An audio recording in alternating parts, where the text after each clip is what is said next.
Guys, अगर आप लोग भी ये सोचते हैं कि डायमंड कोयले से बनता है तो आप लोग शायद गलत हैं। चलो थोड़ा फैक्ट चेक कर लेते हैं। हम ये मानते हैं कि कोयला कार्बन से बनता है और डायमंड भी कार्बन से बनता है, लेकिन इसका मतलब ये कतई नहीं है कि हम लोग ये कह दें कि डायमंड कोयले से बनाया जाता है या बनता है। ऐसा कुछ भी नहीं है। मैं आपको आपकी जानकारी के लिए बता दूं कि जो कोयला होता है वो अर्थ से 2 या 3 किलोमीटर नीचे पाया जाता है और उसके साथ कुछ मेटल की इंप्योरिटीज भी होती हैं। लेकिन डायमंड एक्चुअली अर्थ से 90 किलोमीटर नीचे बनता है और ये तब बनता है जब कार्बन बहुत ज्यादा टेम्परेचर और प्रेशर पे कंप्रेस हो जाता है ना। ये इंटरेस्टिंग फैक्ट। इसका मतलब ये हुआ कि डायमंड कोयला नहीं है। ये आप लोग ध्यान रखिएगा।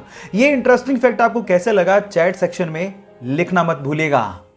गाइज, अगर आप लोगों को भी स्पेस में मेरी तरह बहुत ज्यादा इंटरेस्ट है तो एक इंटरेस्टिंग फैक्ट बताता हूं। गाइज, क्या आप लोगों ने कभी इरोस एस्ट्रॉइड के बारे में सुना है? नहीं सुना? डोंट वरी, मैं आपको बताता हूं। इरोस एस्ट्रॉइड हमारी धरती के पास एक ऐसा एस्ट्रॉइड है जिसमें नासा के अनुसार 2000 करोड़ टन गोल्ड, जी हां आप ठीक सुन रहे हैं, 2000 करोड़ टन गोल्ड छिपा हुआ है और उसके अलावा इतनी ही मात्रा में प्लेटिनम और एल्यूमिनियम उस पर छिपा हुआ है। मजे की बात यह है कि 1898 में इसकी डिस्कवरी कर ली गई थी और सन 2000 में नासा ने अपने एक स्पेस शिप का इस पे सॉफ्ट लैंडिंग भी करवाया था और इन फ्यूचर नासा इस पे माइनिंग की प्लानिंग भी कर रहा है। ये इंटरेस्टिंग फैक्ट जान के आपको कैसा लगा चैट सेक्शन में लिखना मत भूलिएगा। अभी इस वीडियो में जो आपको ये प्यारा सा डॉग दिख रहा है, इसी डॉग को सन 2015 में न्यूयॉर्क में dog of the year award दिया गया। उसका रीजन जान के आप लोगों को बहुत ज्यादा प्राउड फील होगा। हुआ कुछ यूं कि इस डॉग का मालिक एक्चुअली ब्लाइंड था और इसी वजह से उसका एक बस के साथ एक्सीडेंट हो गया।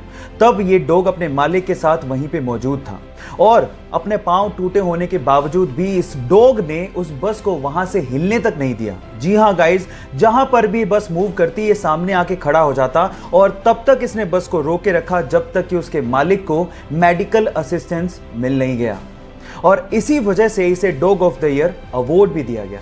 ये प्यारी सी स्टोरी सुन के आपको कैसा लगा चैट सेक्शन में लिखना मत भूलिएगा। गाइज, अगर आज भी आप लोग ये सोचते हैं कि डायनासोर हमारी धरती पर पाया जाने वाला सबसे बड़ा जानवर या एनिमल था तो आप लोग गलत सोचते हैं।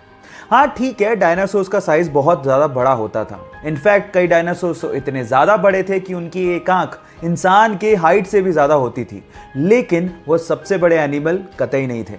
हमारी धरती पर एग्जिस्ट करने वाला सबसे बड़ा एनिमल आज भी एग्जिस्ट करता है, लेकिन वो ज़मीन पे नहीं है, वो है समंदर के अंदर और उसका नाम है ब्लू व्हेल। जी हाँ गाइज, आप ठीक सुन रहे हैं। हमारी धरती पर पाया जाने वाला सबसे बड़ा डायनासोर अर्जेंटिनोसोरस था, जिसका साइज ब्लू व्हेल के बराबर ही था, लेकिन उसका वेट एक्चुअली ब्लू व्हेल से आधा ही था। अब आप समझ गए होंगे कि क्यों द ग्रेट ब्लू व्हेल को सबसे बड़ा एनिमल माना जाता है। ये इंटरेस्टिंग फैक्ट आपको कैसे लगा चैट सेक्शन में लिखना मत भूलिएगा। गाइज, एक तरफ है सुपर ग्लू जो किसी को भी आपस में चिपकाने की पावर रखता है और एक तरफ है टेफ्लॉन जो किसी से भी नहीं चिपकता, बहुत ज्यादा नॉन स्टिकी होता है। पर तब क्या हो जब इन दोनों की टक्कर आपस में ही करवा दी जाए? क्या आपको लगता है कि टेफ्लॉन कभी भी सुपर ग्लू से चिपकेगा? तो इसका जवाब है नहीं।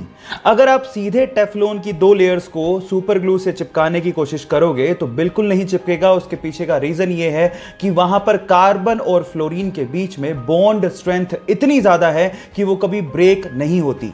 लेकिन सीधे नहीं, इनडायरेक्ट वे से आप इसे चिपका सकते हैं। इसका भी एक हैक है। इसके लिए आपको क्या करना है, 2 टेफ्लॉन की लेयर्स के बीच में एक प्राइमर लगाना है और उसके बाद अगर आप सुपर ग्लू अप्लाई करते हैं तो ये आपस में उस मजबूती से चिपक जाएंगे जो आपने कभी सोचा भी नहीं होगा। ये इंटरेस्टिंग फैक्ट जान के आपको कैसा लगा चैट सेक्शन में लिखना मत भूलिएगा।